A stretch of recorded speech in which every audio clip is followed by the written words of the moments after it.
Assalamualaikum warahmatullahi wabarakatuh. Alhamdulillah, salatu wassalamu ala rasulillah, amma ba'd. Kaum muslimin yang dirahmati Allah subhanahu wa ta'ala, kita kembali membahas seputar Ustadz Adi Hidayat, kaum muslimin. Ternyata Ustadz Adi Hidayat ini, kaum muslimin, ya kalau mau dibilang Muhammadiyah beneran, wallahu a'lam bishawab, kaum muslimin. Tapi kalau dibilang penyusup, bisa jadi, kaum muslimin. Karena kami mendapatkan sebuah video di mana Ustadz Adi Hidayat ini mengaku bahwasannya dia adalah keturunan Kiai NU yang sengaja dimasukkan oleh orang tuanya ke sekolah Muhammadiyah, ya, dimasukkan ke Ormas Muhammadiyah, tapi tujuannya adalah untuk mengenalkan NU di Muhammadiyah, kaum muslimin, bukan untuk meneruskan dakwah Muhammadiyah, ya. Dan ini ada buktinya, kaum muslimin. Pak Zul sebetulnya minta saya tidak untuk mewakili Muhammadiyah secara spesifik, tapi memang beliau melihat yang paling dekat di Muhammadiyah nasabnya ke NU itu saya. Jadi kalau Gus Yahya dulu seringkali berkhidmat dan menemani guru kita Kiai Haji Abdurrahman Wahid Gus Dur. Gus Dur itu punya sahabat di Banten namanya Kiai Haji Hafid Uthman. Nah, itu adalah kakak ibu saya. Itu Pak D saya. Ayah saya itu Ustadz di NU, di Pandeglang. Tapi kenapa saya dimasukkan ke sekolah Muhammadiyah? Baru tahu juga saya setelah dewasa, ternyata salah satu risalahnya supaya saya bisa menerangkan tentang NU di Muhammadiyah. Tuh, kaum muslimin, jelas ya, bahwasanya Ustadz Adi Hidayat ini adalah anak seorang Ustadz NU yang kemudian disekolahkan ke Muhammadiyah, dimasukkan ke Muhammadiyah. Dan tujuannya jelas disampaikan oleh Ustadz Adi Hidayat. Tujuannya adalah untuk mengenalkan NU di Muhammadiyah. Dan insya Allah Gus Yahya, saya itu hatam, ya watan itu hatam saya. Ayah saya itu Ustadz di NU, di Pandeglang. Tapi kenapa saya dimasukkan ke sekolah Muhammadiyah? Baru tahu juga saya setelah dewasa, ternyata salah satu risalahnya supaya saya bisa menerangkan tentang NU di Muhammadiyah. Coba kaum muslimin, silahkan nilai sendiri ya. Dan di sini kami juga ada sebuah video kaum muslimin di mana Ustadz Adi Hidayat ini mengatakan bahwasanya Muhammadiyah selama ini tidak mempermasalahkan tahlilan kaum muslimin. Ya, apakah benar seperti itu kaum muslimin? Bahkan Ustadz Adi Hidayat mengatakan bahwa yang mempermasalahkan tahlilan itu adalah Wahabi, bukan Muhammadiyah. Coba kita simak videonya. Di fikih ini tidak jauh, Pak, Bu. Tahlilan misalnya. Bedanya NU Muhammadiyah kan cuma harokat ya. NU pakai nasab, Muhammadiyah pakai rofa.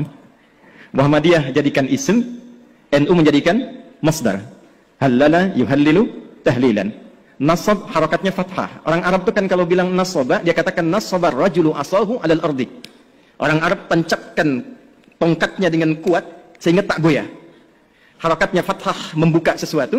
Jadi kalau tahlilnya menggunakan metode NU, tahlilannya mayatnya jadi jenazah, masuk sudah ke alam kubur, nasaba, lalu untuk memberikan Fatihah dan turunannya dibuka, kemudian menggunakan skema tahlilan. Muhammadiyah cuma pakai rofa. Rofa pas ditarik, ya ayyatuhan nafsul mutmainnah. Makanya Muhammadiyah menggunakan rafa tahlilun, NU menggunakan nasab tahlilan. Kunut misalnya. Di Muhammadiyah itu nggak mempersoalkan kunut. Saya belum pernah temukan ada orang Muhammadiyah di majlis tarji menfatwakan kunut bid'ah, tak ada. Kecuali Wahabi. Kecuali Wahabi. Kecuali Wahabi. Kecuali Wahabi. Kaum muslimin, kalau kita menyimak apa yang disampaikan oleh Ustadz Adi Hidayat, bahwasanya di Muhammadiyah itu yang dipermasalahkan tentang tahlilan itu adalah masalah finansial kaum muslimin ya. Kalau ada orang yang sampai berhutang ya untuk acara tahlilan, itulah yang bermasalah. Ya, sementara kalau tidak terjadi masalah. Ya, kemudian masalah kunut kaum muslimin disebutkan oleh Ustadz Adi Hidayat ya. Muhammadiyah ini nggak pernah mempermasalahkan kunut. Nggak pernah mempermasalahkan kunut, nggak pernah mempermasalahkan tahlilan, ya. Dan yang mempermasalahkan itu hanya Wahabi katanya kaum muslimin, ya. Padahal kalau kami menyimak video penjelasan dari Ustadz Zulkarnain El-Maduri, ya, beliau di dalam sebuah videonya menjelaskan tentang bagaimana sejarah antara Muhammadiyah dan orang-orang yang disebut Wahabi. ya. Mereka itu dahulu bersinergi kaum muslimin, saling membantu. Bahkan orang-orang salafi ini banyak sekali memberikan bantuan untuk pembangunan masjid Ormas Muhammadiyah kaum muslimin ya. Insya Allah nanti akan kita bahas videonya kaum muslimin ya. Dan sekarang coba kita simak penjelasan dari Ustadz Mujiman ya. Kalau Ustadz Mujiman ini insya Allah the real Ustadz Muhammadiyah kaum muslimin. Bagaimana tanggapan Ustadz Mujiman terhadap statement dari Ustadz Adi Hidayat yang mengatakan bahwasanya di Muhammadiyah mempermasalahkan tahlilan itu hanya karena masalah finansial. Ya, begitu juga masalah kunut kaum muslimin ya. Yang mengatakan bid'ah itu hanyalah orang-orang Wahabi. Ya, kalau di Muhammadiyah tidak mempermasalahkan ya. Apakah benar seperti itu kaum muslimin? Coba kita simak videonya. Pertanyaan yang pertama, apakah benar kalau di Muhammadiyah tidak mempermasalahkan tahlilan? Yang dimasalahkan adalah ngutangnya. Baik, ini pertanyaan pertama. Harus dibedakan tahlil dengan serangkaian acara tahlilan. Nanti teman-teman bisa merujuk ke majalah Suara Muhammadiyah sebagai suara resmi dari Persyarikatan Muhammadiyah. Di majalah Suara Muhammadiyah sudah sering dibahas tentang bab ini. Jika yang dimaksud adalah tahlil, maka ini tidak ada yang menolak. Tidak ada yang menolak. Bahkan kita dianjurkan untuk mengucap tahlil. Bahkan siapa yang akhir ucapannya adalah tahlil, maka masuk surga. Man kana akhiru kalamihi la ilaha illallah dakhalal jannah. Barang siapa yang perkataan terakhirnya adalah la ilaha illallah, maka akan masuk surga. Demikian pula ketika kita membahas mengenai masalah tahlil, tahlil ini termasuk cabang keimanan yang paling tinggi. Itu adalah la ilaha illallah. Kemudian juga ini termasuk zikir yang paling utama.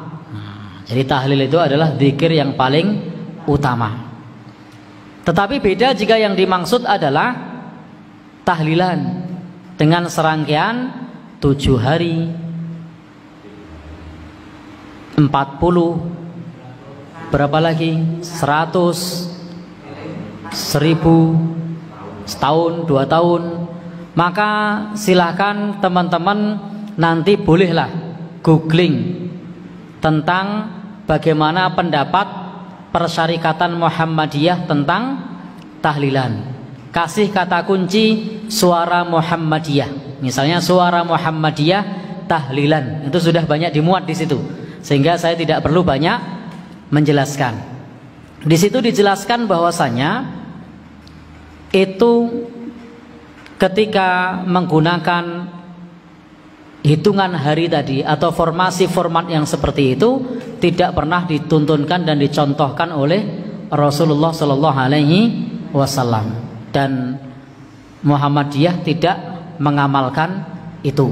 Tapi kalau tahlil, ya tahlil itu berpahala, tetapi dengan tadi hitungan-hitungan tertentu, dengan cara-cara tertentu, dengan syarat-syarat tertentu, dengan formasi tertentu, bahkan dengan beberapa jenis makanan tertentu, maka itu tidak direkomendasikan. Nanti silahkan teman-teman bisa googling langsung, karena Suara Muhammadiyah ini ada edisi online-nya.